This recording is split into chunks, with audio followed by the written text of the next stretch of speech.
I opposed the petition because I was already familiar with Gandhi and who he was. And as a matter of fact, I was driving right along this road behind us and I saw the statue. I said, "Who is this?" And I looked and I saw it's Gandhi.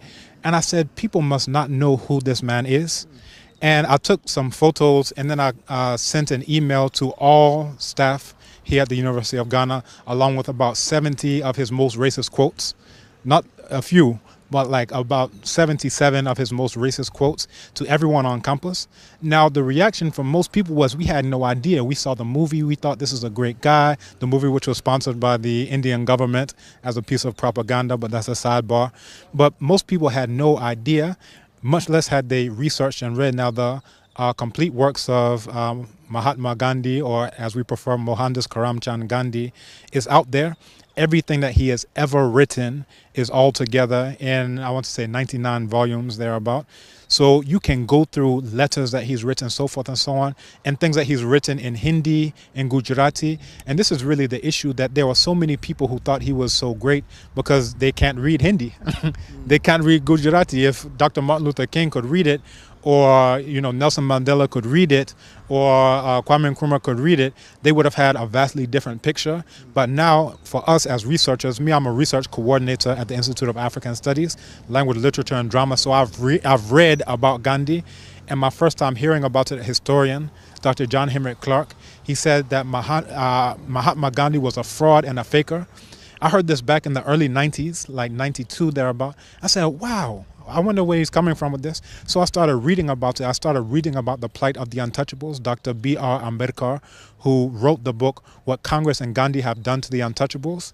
So once you know better, you have to do better. And this is really a blow for black dignity, black self-respect, striking out throughout the world. Many parts of the world hail Mahatma Gandhi. Why Africa should oppose such a figure? Very good. When we think about it, we have to put it in context in terms of who was Gandhi to us as black people. And when you are familiar with the history, you come to find that he was actually a sergeant major in the army fighting against the Zulus, in which thousands and thousands of Zulus were killed.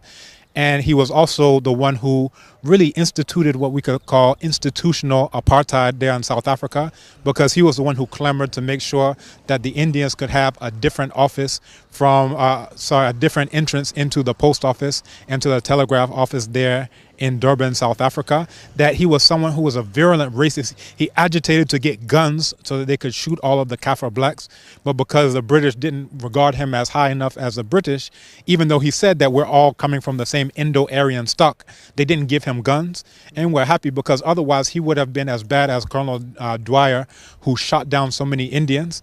The only difference between Gandhi and Dwyer is that Gandhi just didn't get the opportunity and didn't get the weapons. So anytime we look at anything, we should see it from our perspective, an African-centered perspective, as we do at African Studies.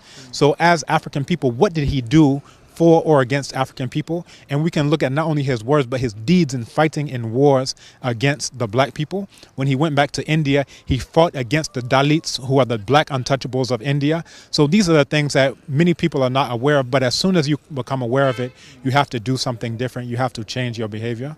Some also may have said that this is an academic community and should have known better. But why do you think University of Ghana would in the first place have such a figure erected on campus? Very good. Now, people did not know better, and people were not consulted in general. So this was something that was done by the higher-ups. We won't say any names, but we know who they are. And they decided to just place a statue, because I'm sure that they were under the same impression of most of the world, where if you go to a Martin Luther King memorial, you'll see Gandhi there. If you go to Senegal, you'll see Gandhi. They put these statues, South Africa, they put these statues all over, and it literally depends on ignorance for anyone to accept the statue. Now the people in Malawi heard what we did here, and they have a court injunction where they stopped the statue from being there, because for us as black people, we have to have black dignity, we have to have black self-respect. If you say that, oh, my plate is nothing but a rubbish bin, then the whole world will collect rubbish in it. But when you say my plate is a wonderful plate, then people are willing to eat off of it. So when we don't have respect for ourselves, when the rest of the world, you go to Europe and they are throwing bananas at you when you're playing football, when you go to India and they're beating you down, when you're going to the US, the black person does not have a very high level of respect in the world. but it starts from self-respect. If someone who called you 1 degree removed from an animal, you put him on a campus at a black university, an African university, it means that you must not know very much about yourself. But it's not everyone who's in that position. So those of us who knew, who have read, who studied, we are the ones who agitated. Because imagine if you put, again, Colonel Dwyer was this British man who shot down so many of these Indians in a massacre. Imagine if you put him in a university at New Delhi. Imagine if you put him at a university. It means that you, all the scholars, you must not know anything about your history. It will be a slap in the face. And that's how many of us took it, as a slap in the face, that some of us know better and we don't just go along with the propaganda, or what some of us call impropaganda. It's improper propaganda about Gandhi. A lot of people also say this might mar the relationship between Ghana and India, especially now that the statue of their former leader has been taken away. Don't you think that would cause some kind of skirmishes between the two countries? You know, actually, I just answered an email from someone in India, Colonel GB Singh, probably the world's foremost scholar on Gandhi. We have been in contact with Arundhati Roy, so many Indians who have been collaborating on this project and really have been part of the force that have helped to publicize it as well.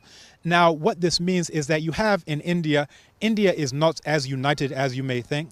That you have castes, right? So you have the Brahmins, you have the Kshatriyas, you have the Vaishyas, you have the Shudras. So all of these are the castes that are part of Hinduism on the simple scale, because even in that you have subgroupings. So Gandhi himself was Banya, which is a subcaste of the Vaishyas.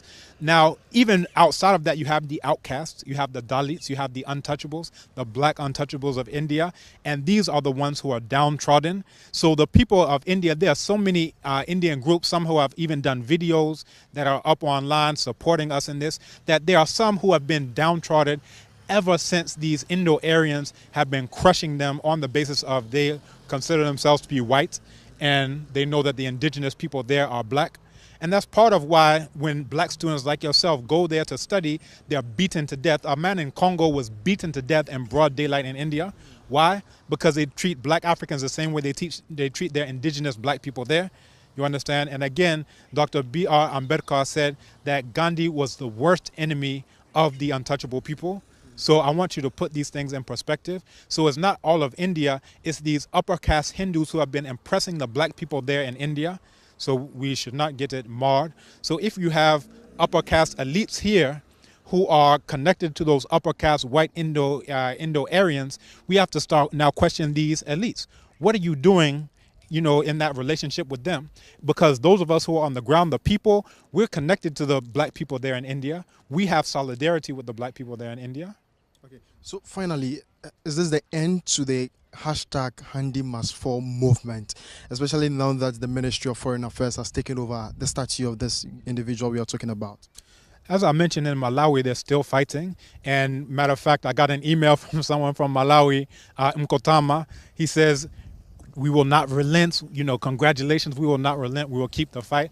And I said, beautiful, that's all we can expect and all we can hope for. Again, truth has to reign. No matter how popular the lie is, even if a lie takes 1,000 years to go on a journey, in a single day, truth will catch up to it. And that's really what the story of Gandhi is all about. And I'm aware that the government of India has a program through soft power where they're trying to put these statues, they've commissioned this as a government to put these statues of Gandhi all around the world. And we can look at it as their proxy war with China for soft power. If you remember the border dispute that just happened last year, that China is very heavy in Africa, because everyone knows, except for Africans, that whosoever controls Africa controls the world. All of the coltan for your phone to work, the blood diamonds, the uranium that powers France, every single thing that you can imagine, whoever controls Africa controls the world. So we have to now look at this. India is the one who built Flagstaff House, which is now again Jubilee House. They said that they would give $200 million to make a new parliament building. So what they're saying is that we've bought your president and we've bought your parliament. This is what they're trying to tell us. And then I saw Nanado, who was standing there with a check for $1 million to renovate right after this Gandhi situation came in. So we have to now question this. Are we just going to be pawns in a proxy war with China and India? Because everyone is coming here. The U.S. is coming here with a military base. the British, Francophonie, we're hearing all these things. Everyone is rushing to Africa, but many of our youth are rushing across the Sahara Desert to the Mediterranean. What do all these people see that we do not see? What type of education are we getting here if all of our students, our young people, have an unemployed graduate association and can't understand that we have to come together as black people, regardless of location, for black issues of black dignity and black self-respect? So I don't think it's done, because I know that they have many more statues there as they're trying to push in soft power, the Kumkum Baja, all of these things that we're seeing, the Confucius Institute from China. Everyone is trying to get a foothold here in Africa. So I don't think it's done. Not to even say if the ministry wants to erect this particular structure anywhere on the soil of Ghana, it's not necessary? That's a major concern. So people were asking me, even my colleague, Dr. Apia, who was at the School of Law, he says, have you heard where it's going? I said, no, I haven't heard, because they did, just the way they brought it under the cover of darkness, they didn't tell anyone that this is going on, a very small thing. The same way it left this morning and no one knew. I got a call from Radio Universe that says, oh, the thing is gone. Can you tell us your thoughts? I said, you're the one who's informing me. I didn't even know it's gone. So these are the things, if it comes up, this is why I would say a luta continua, because we don't know where Gandhi will rear his ugly head next. Okay. He will go all over as part of the soft power face of India. I'm grateful. But finally, I want you, pick your thoughts on how a security guard was put in here to, guard the statue. This is an excellent question. Now, on campus, things are not always peaceful. That we've had women who have been attacked on campus. It's not rampant, it's generally a peaceful place, but there were no security guards given to every single woman to protect her. These are real life African women, you understand? But meanwhile, an inanimate object, a statue, has 24/7 security. What does that tell you about what I was saying before about respect?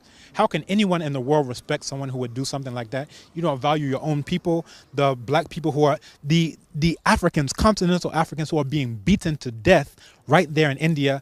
Ministry of Foreign Affairs, we haven't heard anything from them about that to date. I check the news all the time. I've studied about India. I've read about the untouchables for decades now.